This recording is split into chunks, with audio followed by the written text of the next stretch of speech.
New York Knicks have pushed their chips in, agreeing in principle to acquire Mikal Bridges from the Brooklyn Nets for Bojan Bogdanovic. 4 unprotected first-round picks, a protected first-round pick via the Bucks, and an unprotected pick swap, and an additional second-rounder, sources told our Adrian Wojnarowski. The blockbuster deal turns the Nova Knicks into a quartet, and it's safe to say the former Wildcats are pretty excited about it. Jalen Brunson said, OMG, just that.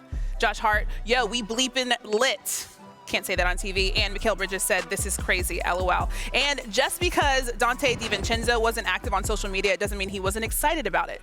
That is all of them on a cute little FaceTime. I didn't know you could do that with FaceTime.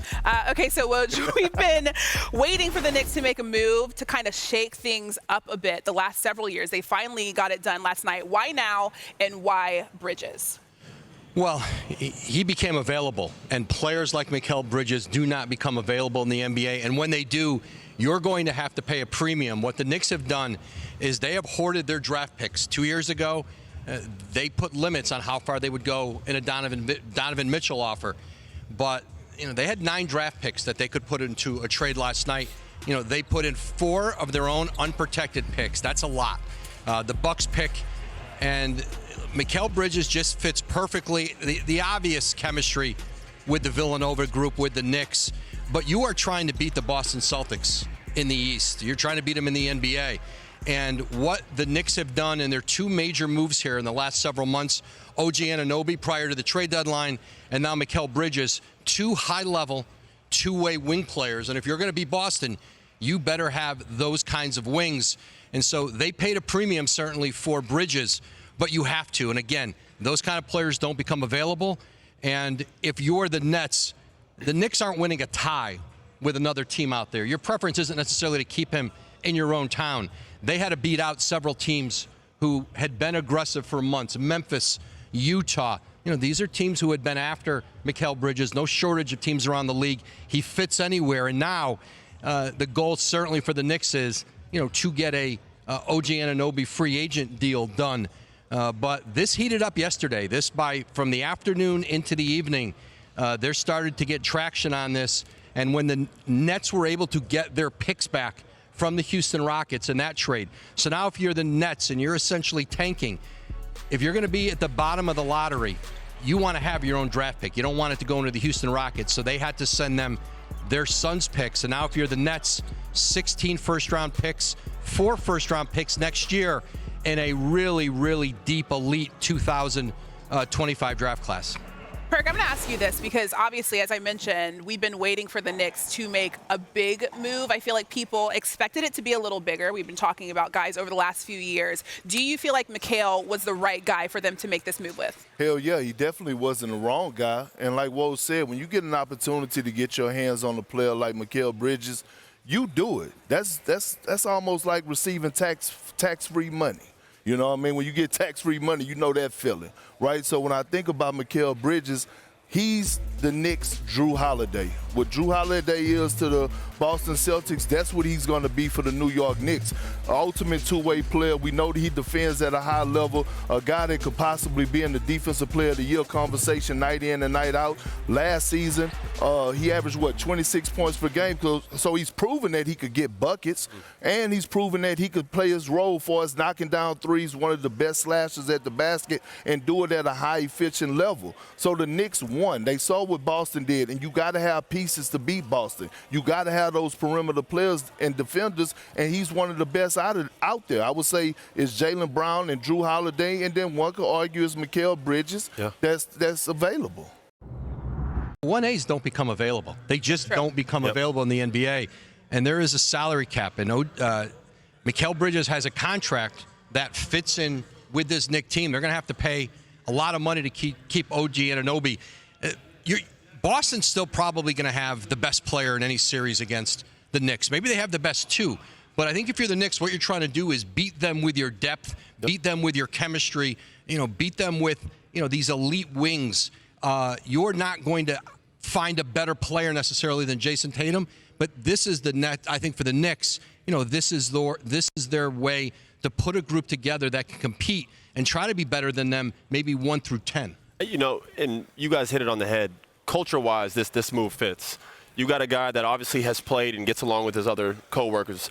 But my biggest thing is Mikal's back in his natural habitat as the third best player in the team. Yeah. And that's no slight to him. He was great with Brooklyn, but they were one of the worst teams in the league for a reason because he was a go-to guy there. Now he gets to fall back in his role. Knowing your role is one of the better skills in the NBA. And as we saw this past season, role players and guys who are like Swiss Army knives who can play on both sides of the ball are hard to come by, and the ones who are elite can make a huge difference. You talk about the Celtics, as he pointed out. You have Drew Holiday, you have Derek White, you have a plethora of these guys who can make adjustments and make plays on both sides of the ball. Now the Knicks have multiple guys and bodies that they can throw at a Tatum and a Brown. They have 3 or 4 players that they can have and rotate guarding these guys who can all shoot the ball, get out in transition and play, and then you have a closer with Randall and Brunson. So, and Austin makes a great point. The Villanova guys in the NBA, they've been a lot better together than any of them were apart from each other in the NBA.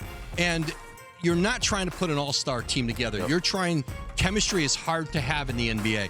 There are dynamics in every locker room, every team where there's friction, where it doesn't fit. And when you have what the Knicks have, I think the sum is greater than the parts. And that's a unique thing, and I think the Knicks are just building on that. I want to ask you really fast because obviously it's been working really well for the Knicks. We saw that this season. But when you think about bringing in another Villanova guy to this team, how does their chemistry of those 4 affect the rest of the team? It's really important just because when you look at their depth chart, someone's minutes are going to have to come back, right? Like Josh Hart might not start next year.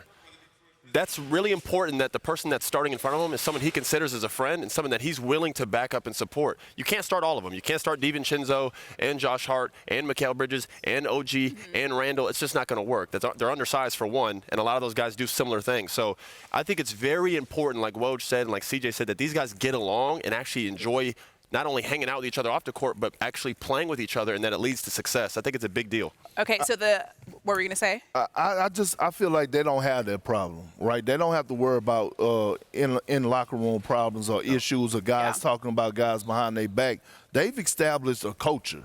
The New York Knicks are eye candy, right? Like, if you're on the opposing team and you're a disgruntled all-star, superstar caliber player, you're looking over there, you're saying, man, I want to go play with those guys, right? I want to go play for Tom Thibodeau. And real quick, let me squash some nonsense that's been out there about Tom Thibodeau, because I feel like it's time to get that label off his back about him running guys into the ground. That was the Chicago Tom Thibodeau. That was the Minnesota Tom Thibodeau. There's Tom Thibodeau with the New York Knicks. He's not practicing his guys as much as he was back when he was coaching those teams. It was a time where guys were complaining because you had to get your ankles taped for a shoot-around. Tibbs is not doing that no more. So I want because he's changed. He's changed that part about him, and he's grown in that aspect. And they feel like that label has been stuck with him for the longest, and it's time to stop. Yep. All right, the Knicks title odds moved significantly following the Bridges trade, dropping from 16-1 down to 10-1. That is tied for the 5th shortest odds in the entire league with the Mavericks and the Bucks. We know that they're one of the top teams in the East, Perk, but you were all Knicks down the stretch. Yeah. Do you agree that this is the mayor possibly, now moving forward, one of the top 5 teams in the league? Well, yeah. Hell yeah. First, look, the governor, okay? Oh, my bad. The governor. But with this move, and they get OG Anunoby back, they on the Celtics' ass like back pockets. And I'm talking about True Religions and Red Monkeys. I know y'all had a pair of Red Monkeys. I was a little too young for that. Yeah, Red Monkeys. But seriously, they have the pieces. And just think about it, right? They were a few injuries away of actually going to the Eastern Conference Finals this year. Now you add Mikal Bridges, you get back Julius Randle. You don't trade Julius Randle. Julius Randle is going to come back. He's going to buy into the system because you know this, CJ, Austin, when you're hurt and your team is having success without you, what happens? You tend to sit back and be like, man, when I get back, I don't want to be a distraction. I got to buy in. He's going to buy in and be a better player. The player that the Knicks are going to have a very hard time keeping now is Isaiah Hartenstein, their center, who's a free agent now. How much, what do you... I felt like you wanted to say something. Nah, I'm just thinking about what you would have to pay. Like, what's his market value? What's... There's a limit. They are capped on what they can pay him. I think there is going to be more out in the market. He'll have to decide whether he's going to take less to stay here. They still have Mitchell Robinson. Woj, can they choose between the two? Like, can they find a place for Mitchell Robinson and then sign Isaiah Hartenstein? I think they're going to let Hartenstein make his decision. And if he were to come back, then maybe you trade Robinson.